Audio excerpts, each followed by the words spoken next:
সালান আলান সালান ত্যাগের মহিমায় উদ্ভাসিত সকল রোজাদার আমাদের আনন্দের ইফতার আমাদের আনন্দের ইফতার।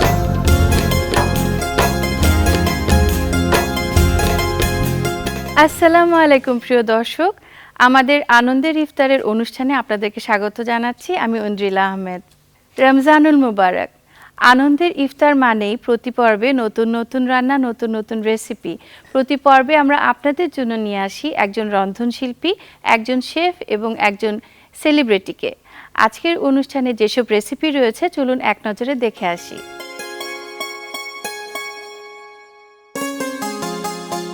রেসিপিগুলো দেখে নিলাম, এবার আমরা অনুষ্ঠান শুরু করছি। প্রিয় দর্শক, আমাদের অনুষ্ঠানে আজকে উপস্থিত আছেন রন্ধনশিল্পী আঞ্জুমান সেতু। চলুন তাকে আমন্ত্রণ জানাই।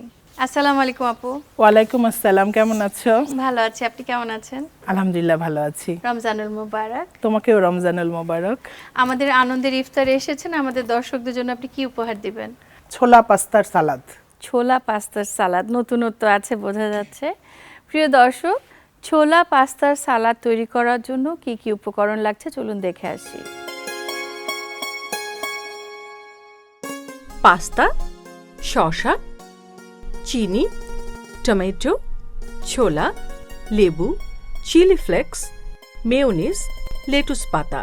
উপকরণগুলো দেখে নিলাম, এবার আমরা রান্নাতে চলে যাব। আপু আপনি শুরু করতে পারেন। আজকে একটা মজার বিষয় হলো আমরা কিন্তু চুলা ছাড়া রান্না করব। তাই? হ্যাঁ, আমরা সবসময় চুলায় আগুনের তাপে রান্না করি, আজকে তাপ ছাড়া সুন্দর আরাম করে রান্না। রান্না মানে মিক্সিং হবে মিক্সিং তাহলে। হবে এবং আচ্ছা। রোজায় সবাই আমরা একটু টায়ার্ড থাকি, হ্যাঁ, হ্যাঁ, তারপরে মনে হয় না চুলার কাছে যাব। যেতে চুলা ইচ্ছে ছাড়া করে না। যদি কোনো রান্না করা যায় তাহলে তো সবাই খুব খুশি হবে। খুবই খুশি হবে। আমাদের কিন্তু ছোলা ছাড়া ইফতারি জমে না, মানে বাঙালির ইফতার মানে ছোলা লাগবে। তো আমি সেই ছোলাটা কি করি, সবসময় আমরা ভেজে খাই, ভুনা করে খাই। আমি আজকে একটু অন্য স্টাইলে করব, একটু নতুন স্টাইলে করব, একটু সালাদ করব ছোলা দিয়ে। এবং পাস্তাটা আমাদের এখন কিন্তু সবার খুব প্রিয়। তা আমি ওই পাস্তাটা দিয়ে একটা ছোলা পাস্তার সালাদ করব। এই ছোলাটা সিদ্ধ করে রেখেছি। হ্যাঁ, ছোলাটা আমি একটু লবণ দিয়ে সিদ্ধ করে নিয়েছি। পাস্তাও লবণ দিয়ে একটু তেল দিয়ে সিদ্ধ করা। আমি এটা যে ড্রেসিং সেটা আগে একটু তৈরি করে নিচ্ছি। জি আমি এখানে টমেটো সস নিয়েছি, জি। হাফ কাপের মতো আছে। 2 কাপ পাস্তা আছে আর 1.5 কাপ ছোলা আছে। আর 2টো টমেটো, 2টো শসা কিউব করে কেটে নিয়েছি। আর এখানে দিচ্ছি আমি মেয়োনেজ আমরা হাফ কাপ নিয়েছি। এরপরে আমি গোলমরিচ দিব 1 চা চামচ। তারপরে দিব হলো চিলি ফ্লেক্স 1 চা চামচ। একটু লবণ দিব, চিনি দিব 1 চা চামচ। এটা যদি আরো কেউ রিচ করে খেতে চায় তখন এটার মধ্যে কিছু নাটস ইউজ করতে পারে। তারপরে কেউ যদি আবার একটু চিকেন দিতে চায়, একটু সিদ্ধ করে চিকেনটাও দেওয়া যায়। আমি একটু লেবুর রস দিয়ে দিচ্ছি, ভিটামিন সি ঘাটতিটা পূরণ হবে এটাতে। এবং ফ্রেশ লেবুর জুসটা দিব আমরা।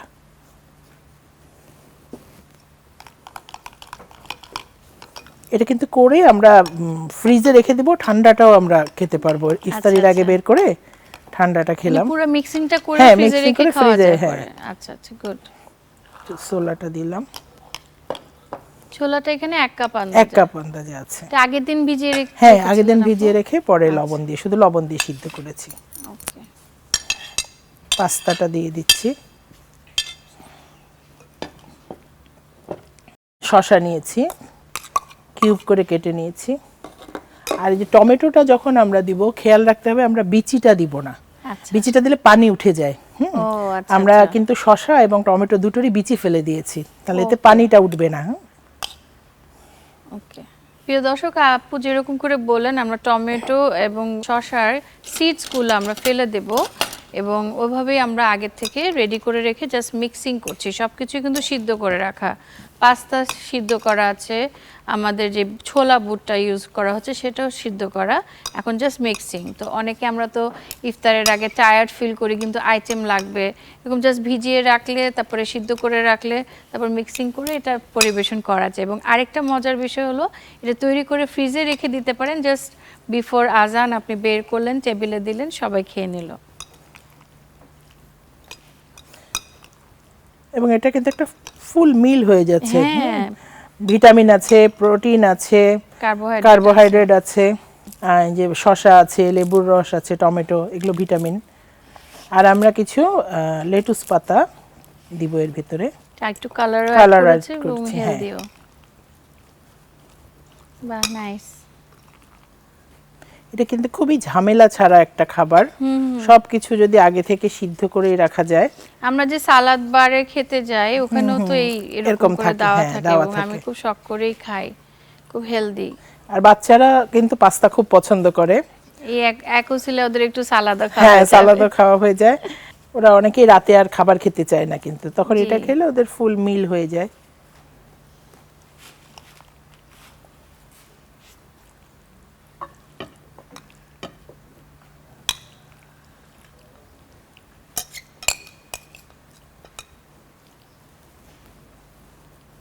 তো এটা দেখতে যেমন সুন্দর লাগছে, এর খেতেও কিন্তু খুব ভালো লাগবে।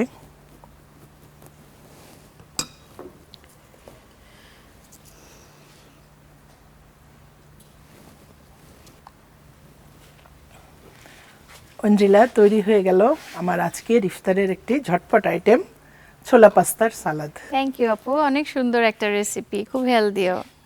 প্রিয় দর্শক, আপনারা দেখলেন আঞ্জুমান সেতু আপু তৈরি করে দেখালেন আমাদের ছোলা পাস্তার সালাদ। থ্যাংক ইউ সো মাচ আমাদের আনন্দের ইফতারে আসার জন্য। প্রিয় দর্শক, শেফ হিসেবে আজকে আমাদের অনুষ্ঠানে উপস্থিত আছেন শেফ রাফিয়া চৌধুরী। চলুন তাকে আমন্ত্রণ জানাই। আসসালামু আলাইকুম আপু। ওয়ালাইকুম আসসালাম আপু, কেমন আছেন? আলহামদুলিল্লাহ আপু, ভালো আছি। রমজানুল মুবারক। রমজানুল মুবারক। আপু, আমাদের আনন্দের ইফতারের দর্শকদের জন্য আপনি কি উপহার দেবেন? আজকে আমি করছি apple dessert. Apple dessert. Apple dessert তো সবারই পছন্দ হবে, কারণ অ্যাপেলও সবার পছন্দ, ডেজার্টও সবার পছন্দ। প্রিয় দর্শক, অ্যাপেল ডেজার্ট তৈরি করার জন্য কি কি উপকরণ লাগছে চলুন এক নজরে দেখে আসি। আপেল, কর্নফ্লাওয়ার, গুঁড়া দুধ, চিনি। উপকরণগুলো দেখে নিলাম, এবার আমরা রান্নাতে চলে যাব। আমাদের সাথে আছেন শেফ। শেফ, আপনি স্টার্ট করতে পারেন। প্রথমেই আমার লাগবে হলো ব্লেন্ডার। আমি ব্লেন্ডারটা অন করে নিলাম। আমি এখানে যেহেতু গুঁড়ো দুধ নিয়েছি, আমরা আসলে গুঁড়ো দুধটা পানি দিয়ে একটু লিকুইড করে নিব। এখানে আমরা 1/2 লিটারের মতো পানি নিব। 1/2 লিটার পানি তৈরিতে আসলে খুব বেশি যে গুঁড়ো দুধ লাগে তা না। আমি 8 চামচের মতো 8 চামচ গুঁড়ো দুধ দিলাম। এর সঙ্গে আমরা চিনিটাও অ্যাড করে দিব। একই সঙ্গে আসলে আমরা সবগুলো জিনিস ব্লেন্ড করব একসঙ্গে, কারণ এটা আলাদা আলাদা কিছু না, সবগুলো একসঙ্গে ব্লেন্ড করে আমরা রান্নায় চলে যাব। আমরা এখানে চিনিটা পরিমাণ মতো দিব। আসলে খুব বেশি চিনিও কেউ খেতে চায় না, সুগারটা যদি ব্যালেন্স থাকে বড় ছোট সবাই খেতে পারে। তারপরে আছে হলো আমার আপেল। আপেলটা আমরা কেটে একটু ছোট ছোট করে নিয়েছি যাতে আমার ব্লেন্ডটা তাড়াতাড়ি হয়ে যায়। জাস্ট এটার জন্য আমরা এখানে 2টা আপেল পিল করেছি, আবার ছোট ছোট করে কেটে নিয়েছি কিউব কিউব করে। আমরা সবটা দিয়ে এখন ব্লেন্ড করে দিব।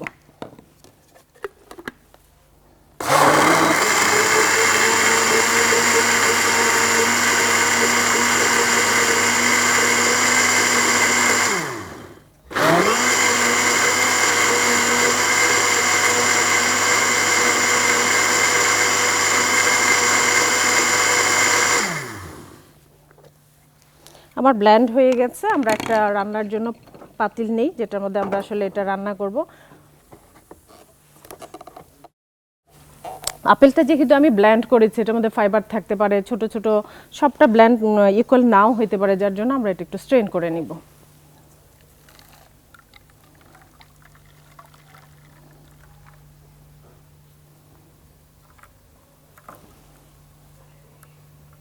গ্যাসটা অন করে দিই। জাস্ট নাড়ার জন্য আমি একটা স্প্যাচুলা নিব। আপু এটা কতক্ষণ নাড়তে হবে? এটা আসলে খুব বেশি সময় নাড়তে হবে না, যেহেতু আপেলটা আছে ব্লেন্ড করা, ওটা নিজেই একটা থিকেনিং এজেন্টের মতো কাজ করবে। আমরা এখানে 2 টেবিল চামচের মতো কর্নফ্লাওয়ার গুলে নিব অল্প পানিতে। কর্নফ্লাওয়ার সবসময় না আমরা যদি গলে নেই তাহলে হয় কি কন্টিনিউয়াস নাড়তে হয় না। যখনই আমি কর্নফ্লাওয়ারটা যদি এখন থেকে দিয়ে দিতাম তাহলে আমার এটা কন্টিনিউয়াস নাড়তে হতো। কর্নফ্লাওয়ার দ্রুত নিচের দিকে কি হয় লেগে যায়, যার জন্য আমরা কর্নফ্লাওয়ারটা এটা বয়েল আসার পরে দিতে চাচ্ছি। এটা কি আপেল ছাড়া অন্য কোনো ফল দিয়ে করা যাবে? এটা আপেল ছাড়া আম দিয়ে করা যাবে, কিন্তু যেমন মালটা দিয়ে করা যাবে না, কিংবা অরেঞ্জ দিয়ে করা যাবে না, যেহেতু দুধ আছে এটার সঙ্গে। সিট্রাস জাতীয় কিংবা ভিটামিন সি বেশি আছে ওই জাতীয় জিনিসগুলোতে করা যাবে না আসলে। এটা আমের সিজনে করলে এটাও খুব ভালো হয় আমের সিজনে খেতে, কারণ আমের সিজনেও বাচ্চারা আম খেতে চায়। আবার একটু ডেজার্ট আকারে করে দিলে দেখা যায় যারা হয়তো বা আরও ছোটো বাচ্চা তারা এটা ইজিলি খেতে পারবে, যেহেতু এটা খুব স্মুথ একটা টেক্সচার থাকবে। এটা আমরা ফুল ফ্লেমেই কুক করব বয়েল আসা পর্যন্ত। আপু আমরা জানি যে ফল দিয়ে রান্না করা যায় না, কিন্তু এখন দেখি অনেক কিছুই ফল দিয়ে রান্না হচ্ছে, সবাই অনেক ডেজার্ট বানাচ্ছে, অনেক কিছুই করছে। এটাতে কি একটা ফলের যে পুষ্টিগুণ আমরা পেয়ে থাকি সেটা কি ইনট্যাক্ট থাকে না, পুষ্টিগুণটা নষ্ট হয়ে যায়? ফল দিয়ে রান্না করা যায় না এটা আসলে আমরা আগে সবসময় জানতাম, কিন্তু ডে বাই ডে রান্নার শিল্পটা অনেক চেঞ্জ হয়ে যাচ্ছে, এখানে অনেক সায়েন্স চলে আসছে। আমরা আপেলটা কিন্তু খুব বেশি সময় রান্না করছি না, জাস্ট 4 মিনিটও না, যার জন্য খুব বেশি পুষ্টিগুণ নষ্ট আমরা হয়। অ্যাড করছি। জি আপু সার্ভিং এর সময় তো আমরা আইসক্রিমও অ্যাড করতে পারি, যেহেতু আইসক্রিম সবাই খুব পছন্দ করে, আর রোজার সময় না খেয়ে থেকে গলাও শুকিয়ে যায়, আইসক্রিমটা কি আমরা অ্যাড করতে পারি? জি আপু, এটা যেহেতু একটা কোল্ড ডেজার্ট হবে, এটা সকালবেলা করে যেরকম রেখে দিব ইফতারের সময় নামাবো, এটার সঙ্গে আইসক্রিম দিলে আসলে উপরে আইসক্রিম দিয়ে আমরা আইসক্রিমটা দিলে বাচ্চারা এটা আরো বেশি পছন্দ করবে। ঠিক আছে, আমি তো তাহলে বাসায় এটা অবশ্যই করব, কারণ অ্যাপেল আমার খুব ফেভারিট, ডেজার্ট আমার খুব ফেভারিট। পরে যদি আবার আইসক্রিম থাকে, আসলে সারাদিনের ক্লান্তির পরে রোজার পরে একটু আইসক্রিম খেলে কিন্তু খুবই ভালো লাগবে। আপু আমার এটা ডেজার্টটা হয়েই গেছে, যে থিকনেসটা চলে আসছে, আসলে আর এটা লাগবে না। আমরা এখন এটা চুলাটা অফ করে দিব, দিয়ে আমরা সার্ভ করে দিব। আপু আমার একটা সার্ভিং ডিশ লাগবে। ঠিক আছে আপু, আমি এটা আপনাকে দিচ্ছি, hope you like it. Thank you আপু। আচ্ছা আমি এই পাশেই করি, জাস্ট আমার ব্লেন্ডারটা সরিয়ে নিই। একটা সার্ভ করার স্পুন নেই আমরা। আমরা এটার উপরে আপু আসলে একটু যদি গার্নিশিং করি তাহলে আরো বেশি ভালো লাগবে, যেহেতু এটা আপেল ডেজার্ট, কিছুটা ক্যারামেল করে আপেলটা তার উপরে দিয়ে সার্ভ করলে দেখতে কালারফুল আসবে, সুন্দর লাগবে। তাহলে কি আমরা ক্যারামেলটা তৈরি করব? জি আপু, এটা একটু ঠান্ডা হলেই ক্যারামেলটা দিলে ভালো হয়, তো এই জন্য আগে বাটিতে সার্ভ করে নিচ্ছি, আমরা ক্যারামেলটা তৈরি করব। আসলে রমজানে আমাদের সবার অনেক রকম ইচ্ছা থাকে, যখন সারাদিন আমরা না খেয়ে থাকি তখন সবারই মনে হয় যে ইফতারে কি নতুন কিছু খাওয়া যায়, ইফতারে আমরা কি খাবো, কি খেলে আমাদের পুষ্টিগুণটাও পাচ্ছি, আমাদের হেলথের জন্য ভালো হচ্ছে, তৃপ্তও হচ্ছি। তখন যদি এরকম একটা ডেজার্ট তৈরি করা হয় তখন আমরা সবাই খুশি হয়ে যাই, এবং পরিবারের ছোট ছোট সদস্যরা কিন্তু ডেজার্টের আশায় থাকে। আজকে আমরা আপুর কাছ থেকে অনেক সুন্দর একটা ডেজার্ট শিখে নিলাম, আমার তো খুবই ভালো লাগছে। এখন লাস্ট পার্টটা বাকি, ক্যারামেল তৈরি করা, সেটাই করব। এটা কয়জন আন্দাজে আপু হবে? এটা কয়জন খেতে 6 পারবে? সার্ভিং এর জন্য হবে। 6 পিপল। আচ্ছা, 6 জন আন্দাজে আমরা এখানে রান্না করেছি, কিন্তু আপনারা যদি চান এটা বাড়িয়ে নিতে পারেন বা কমিয়ে নিতে পারেন, মেজারমেন্টটা ওভাবে করে নিলে হবে। আমরা আরেকটা প্যান বসাচ্ছি, জি, ক্যারামেল করব একটু। ক্যারামেলের জন্য আমাদের লাগছে ক্যারামেলের জন্য আমাদের লাগছে হলো সুগার, চিনিটা লাগছে অলমোস্ট 50 গ্রামের মতো চিনি। আচ্ছা, ক্যারামেল করতে গিয়ে আপু অনেকেই বলে ক্যারামেল হয় না, ক্যারামেল দানাদার হয়ে যায়, পুড়ে যায়। আসলে ক্যারামেল করার সময় খুব বেশি নাড়াচাড়া করতে হয় না, চিনিটাকে অল্প একটু পানিতে রেখে দিলে নিজে নিজে এটা ক্যারামেলাইজড হতে থাকে। আচ্ছা।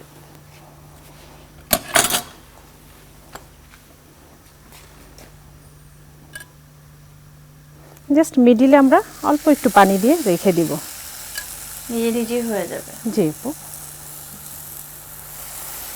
কোনো নাড়াচাড়া করবো না কিছু? শুরুতে আমরা কখনোই নাড়বো না। আচ্ছা, খুব ফাস্ট হয়ে যাচ্ছে যেহেতু প্যানটা গরম হয়ে গেছে। জি জি, প্যানটা গরম ছিল আমার। এটা যদি এখন নাড়ি তাহলে চিনিটা আবার ক্রিস্টালাইজ হয়ে যাবে। পুরো রমজান কেমন কাটছে আপনার? আলহামদুলিল্লাহ, রমজানের আসলে বাসার ইফতারের একটা ব্যস্ততা থাকে, কর্মক্ষেত্রে আমার একটা ভালো ব্যস্ততা থাকে, অনেক কাজ করতে অনেক হচ্ছে, কাজ, যেমন ডেলিভারি ক্লাসগুলো করতে ক্লাসও হচ্ছে। করতে হচ্ছে। আচ্ছা, যেহেতু আমি কাজে বাইরে যাই, এরকম আমার মতো যারা কাজ করে বাইরে, রোজার সময়টা আসলে বাসায় ইফতার করার জন্য খুব বেশি সময় দিতে পারে না, তারা আসলে চেষ্টা করা উচিত এরকম কম টাইমে কি কি ডেজার্ট কিংবা কম সময়ের মধ্যে কোন কোন ইফতারগুলো তৈরি করা যায় ঝটপট।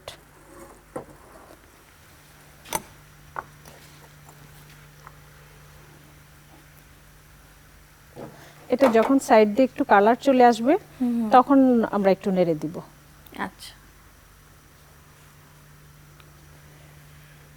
কালার আসতে তো বেশিক্ষণ সময় লাগে না? কালার আসলে আমরা ওটা কি ঠান্ডা করে নিতে হয় তখন? কালার আসলে আমরা এর সঙ্গে কয়েকটা স্লাইস করা অ্যাপেল দিব, জি। ওটা সহ আমরা এটাকে গার্নিশিং করব। আসলে একটা জিনিস বানালেই খালি হয় না, পরিবেশনটা অনেক ইম্পর্ট্যান্ট, এবং এটার সাথে কিন্তু টেস্টও এনহ্যান্স হয়। মানে আমরা যেটা দিয়ে ডেকোরেশন করছি বা এই যে এখন ক্যারামেল করে যে দিব অ্যাপেলের সাথে, এখন কিন্তু টেস্টটা অনেক ডিফারেন্ট হয়ে যাবে। ওই যে আমার কালার চলে আসছে, এখন আমরা হিটটা একদম কমিয়ে দিব, আচ্ছা, দিয়ে জাস্ট হলো আমরা অ্যাপেলগুলো দিয়ে দিব।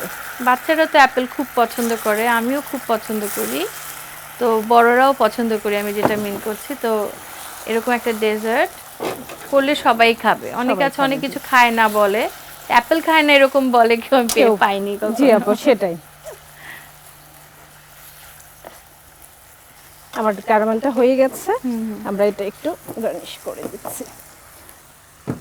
যেহেতু এটা আমার পুরো ডেজার্টটা একটা মিল্ক কালারের, এটাকে একটু কালারফুল করলে দেখতে বেশি ভালো বেশি লাগবে। ভালো লাগবে। আবার কি আপু, ক্যারামেলের যে ফ্লেভারটা সেটাও কিন্তু ভালো লাগে। হ্যাঁ, অনেক ভালো লাগে। যেমন পুডিং এর ক্যারামেলটার জন্যই তো পুডিং খাই আমার মনে হয়।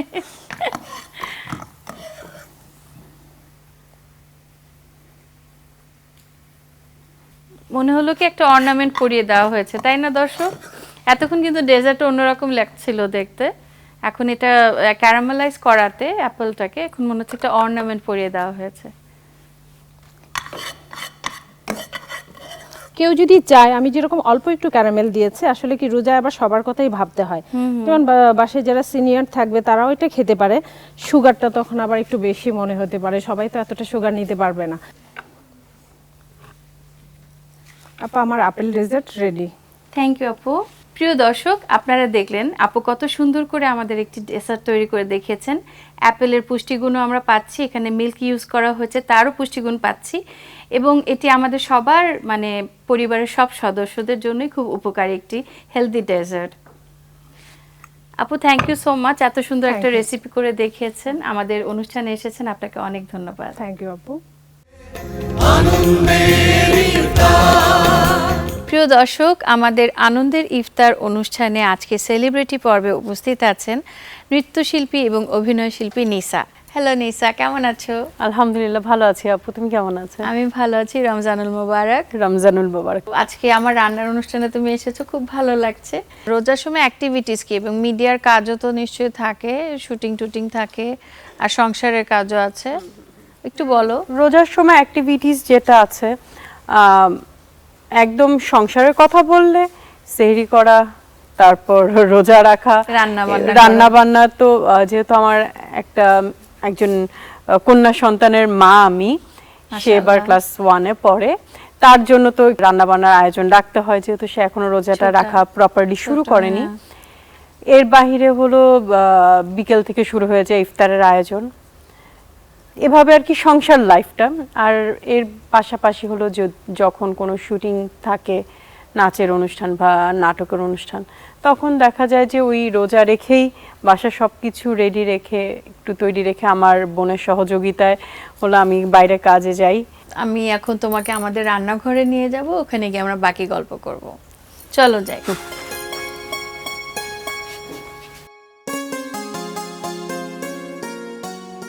নিসা, তুমি কিন্তু আমাদের আনন্দের ইফতারে চলে এসেছো রান্নাঘরে। এখন তুমি বলো আমাদের দর্শকদের জন্য তুমি কি উপহার দিবে? আমার সবচেয়ে প্রিয় একটা ড্রিঙ্ক, যেটা না খেলে আমার হয়ই না, সেটা হলো মিন্ট লেমনেড। মিন্ট লেমনেড তুমি তৈরি করছো এবং এটা নিয়ে আমি একটু দর্শকদেরকে বলে দিই উপকরণগুলো কি কি। প্রিয় দর্শক, মিন্ট লেমনেড এটা আমারও খুব ফেভারিট ড্রিঙ্ক, নিশার সাথে মিলে গেল। মিন্ট লেমনেড তৈরি করার জন্য কি কি উপকরণ লাগছে চলুন দেখে আসি। লেবু, চিনি, বিট লবণ, পুদিনা পাতা। উপকরণগুলো দেখে নিলাম, এবার আমরা ড্রিঙ্কটা তৈরি করব। আমাদের সাথে আছেন অভিনয় শিল্পী এবং নৃত্যশিল্পী নিশা। নিশা, শুরু তুমি করে স্টার্ট দিই? করতে পারো। ওকে, হ্যাঁ। আমরা সবার আগে পানি নিয়ে নেব, অল্প করেই নিচ্ছি আমি। আচ্ছা, ইফতারের পর না পানিটা এত বেশি খেতে ইচ্ছা করে, ভীষণ। সাথে যদি এরকম একটা মজাদার ড্রিঙ্ক থাকে তাহলে তো কোনো তুলনাই হয় না। আমরা এখানে পুদিনা পাতা নিয়ে নিচ্ছি,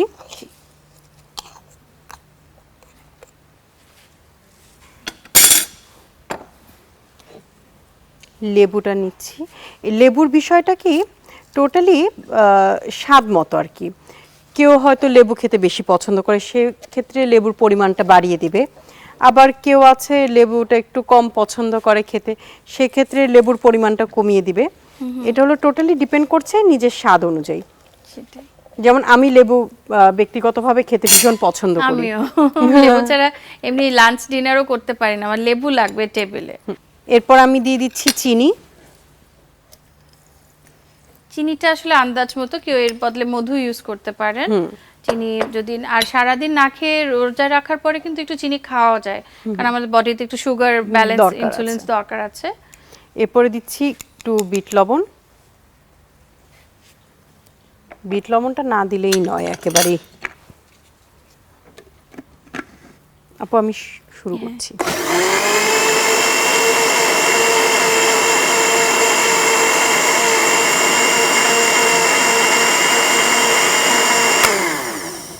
আর একটু করা লাগবে।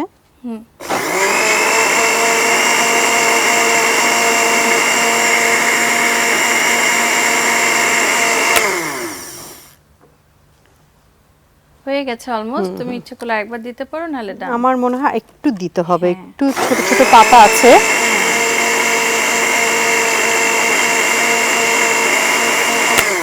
হয়ে গিয়েছে। তোমার একটা গ্লাস দরকার, আমি দিয়ে দিচ্ছি। হ্যাঁ। নাও নিশা। আমি কিন্তু এই জুসটা আজকে ছাঁকবো না, কারণ এখানে একটু গুঁড়া গুঁড়া পাতা আছে, পুদিনা পাতা, যেটা আমার খুব ভালো লাগে। আর তো শরীরের জন্য খুব ভালো তো। হ্যাঁ, হ্যাঁ। আর দর্শকরা অবশ্যই চাইলে কিন্তু এটাকে ছেঁকে খেতে পারেন, কোনো সমস্যা নেই। বাহ, তোমার শাড়ির সাথে একদম ম্যাচ করে গেছে ভীষণ drink টা। ভাবে। তুমি এভারগ্রিন, তোমার শাড়ি, তোমার ড্রিঙ্ক সব মিলে গেছে ম্যাচ আচ্ছা, আমি করে। এটাকে এই পাশে রেখে দিই। একটু ছোট্ট একটা ডেকোরেশন। তুমি কি স্মেলটা পাচ্ছ আপু? হ্যাঁ, তোমার জন্য। Thank you so much. অনেক সুন্দর একটা ড্রিঙ্ক, আমারও শাড়ির সাথে কিন্তু একটু ম্যাচ করে গেছে। প্রিয় দর্শক, আপনারা দেখলেন মিন্ট লেমনেড। এটা আমাদের সবারই ফেভারিট একটা ড্রিঙ্ক, বিশেষ করে নিশা এবং আমার। আমরা তো খাবোই, চেষ্টা করব যে বাসায় যেন সবাইকে খাওয়াতে পারি, আপনারাও ট্রাই করবেন। থ্যাংক ইউ নিশা, অনেক সুন্দর সময় কাটালাম তোমার সাথে আড্ডা, গল্পে এবং এই ড্রিঙ্কটা বানানোর মধ্যে দিয়ে। তুমি ভালো থেকো। প্রিয় দর্শক, দেখতে দেখতে আমরা অনুষ্ঠানের শেষ পর্যায়ে চলে এসেছি, এবারে যাবার পালা। আনন্দের ইফতারের আগামী পর্বে আপনাদের সবার সাথে আবারও দেখা হবে। সবাই ভালো থাকবেন, সুস্থ থাকবেন, সুন্দর থাকবেন। আল্লাহ হাফেজ। রমজানুল মুবারক।